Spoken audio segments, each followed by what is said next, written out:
সাদিয়া ওয়াশরুমে গোসল করছিল। এর ভেতর সাদিয়ার স্বামীর বড় ভাই অর্থাৎ তার ভাসুর ওয়াশরুমের কাছে আসে আর আস্তে করে ওয়াশরুমের দরজাটা খুলেই দেখতে পারে তার ছোট ভাইয়ের বউ সাদিয়া মনের সুখে গোসল করছিল। সে দরজার কাছে দাঁড়িয়ে সাদিয়ার গোসল করা দেখছিল। এর মধ্যে সাদিয়ার গোসল করা শেষ, কাপড় চেঞ্জ করছিল। সাদিয়ার ভাসুর কাপড় চেঞ্জ করাও দেখছিল। সাদিয়া কাপড় চেঞ্জ করে ওয়াশরুম থেকে বের হতেই সাদিয়ার ভাসুর তাড়াহুড়ো করে গেট লাগিয়ে দেয়। গেট খুলেই দেখতে পারে তার ভাসুর। বড় ভাইয়া আপনি? হ্যাঁ সাদিয়া, আমি তোমাকে খুঁজছিলাম। তার মানে আপনি কি আমার গোসল করা দেখে ফেলেছেন? না না সাদিয়া, আমি কিভাবে দেখব? আমি তো অন্ধ। ওহ সরি বড় ভাইয়া, আমার তো মনেই নেই আপনি অন্ধ।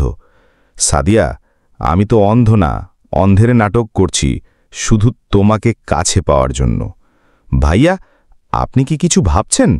হ্যাঁ সাদিয়া, আমি ভাবছি আমার ছোট ভাইয়ের বউ না জানি কত সুন্দর। আমার যদি দৃষ্টি থাকতো আমি আমার ছোট ভাইয়ের বউকে প্রাণ ভরে দেখতাম। সাদিয়া ওয়াশরুম থেকে বেরিয়ে বলল, ঠিক আছে ভাইয়া, আপনি আমার সাথে আসুন, আপনাকে রুমে বসে আমি কাপড় চেঞ্জ করব। এই কথা শেষে সাদিয়া তার ভাসুরকে নিয়ে রুমের দিকে রওনা হলো এবং খুব সাবধানভাবে সাদিয়া তার ভাসুরকে রুমে নিয়ে যায়। রুমে গিয়ে সাদিয়ার ভাসুরকে সাদিয়া খাটে বসায়। সাদিয়া তার ভাসুরকে বলে, ভাইয়া, এটা নিয়ে কখনো আফসোস করবেন না। যেহেতু আপনি অন্ধ, চোখে দেখতে পারেন না, কিছু করার নেই। যদি চোখে দেখতে পারতেন তাহলে হয়তো আপনি আমাকে মন ভরে দেখতে পারতেন। আচ্ছা ভাইয়া, আপনি থাকেন, আমি একটু কাপড়টা চেঞ্জ করি। এ কথা বলে সাদিয়া ওয়ার্ডরবের কাছে যায় কাপড় চেঞ্জ করার জন্য। সাদিয়ার ভাসুর চশমা খুলে সাদিয়ার দিকে তাকায় এবং মনে মনে বলে, সাদিয়া, আমি তো চোখে ঠিকই দেখি। আমার ছোট ভাই 5 বছর ধরে বিদেশে থাকে। তুমি তোমার এত সুন্দর রূপ যৌবনকে ধরে রাখছ কিভাবে? ইস, তোমার এত সুন্দর দেহ দেখে আমি যে আর নিজেকে সামলাতে পারছি না। কখন যে তোমায় কাছে পাবো? না না, আর দেরি করা যাবে না, এখনই গিয়ে সাদিয়াকে জড়িয়ে ধরি। এ কথা বলেই সাদিয়ার ভাসুর সাদিয়াকে জড়িয়ে ধরে। সাদিয়া চমকে ওঠে এবং অবাক কণ্ঠে বলে, ভাইয়া, আপনি আমাকে জড়িয়ে ধরেছেন কেন? তার মানে আপনি চোখে দেখতে পারেন? হ্যাঁ সাদিয়া, আমি চোখে দেখতে পারি। 6টি বছর অন্ধের ভেষ ধরেছিলাম এভাবে দেখার জন্য। ছি বড় ভাইয়া, এ কথা বলতে আপনার লজ্জা করল না? আমি আপনার ছোট ভাইয়ের বউ, আপনার ছোট বোনের মতো, আর আপনি আমার নিজের বড় ভাইয়ের মতো। আমি আপনাকে আমার নিজের ভাইয়ের চোখেই দেখি। আপনি অন্ধ দেখে আমি আপনাকে সব সেবা যত্নই করি, আর আজকে আপনি আমাকে এ কথা বললেন? আহা সাদিয়া, তুমি তো আমাকে সব সেবাই করো, শুধুমাত্র একটা সেবাই করো না, যেইটা আমার সবচাইতে বেশি প্রয়োজন।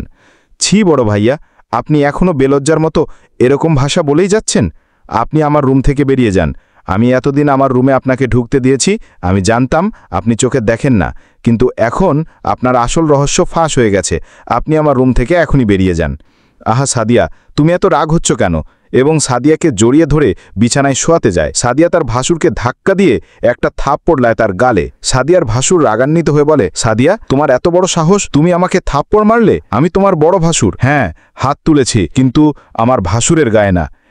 একজন ভাসুর নামে অমানুষের গায়ে, যে কিনা একজন নিজের ছোট ভাইয়ের বউয়ের দিকে খারাপ নজরে তাকায়। তার তো ভাসুর হওয়ার কোনো যোগ্যতাই নেই। সে মানুষ নামে একজন অমানুষ। সাদিয়া, কাজটা তুমি ভালো করলে না, এর জন্য তোমাকে বহু পস্তাতে হবে।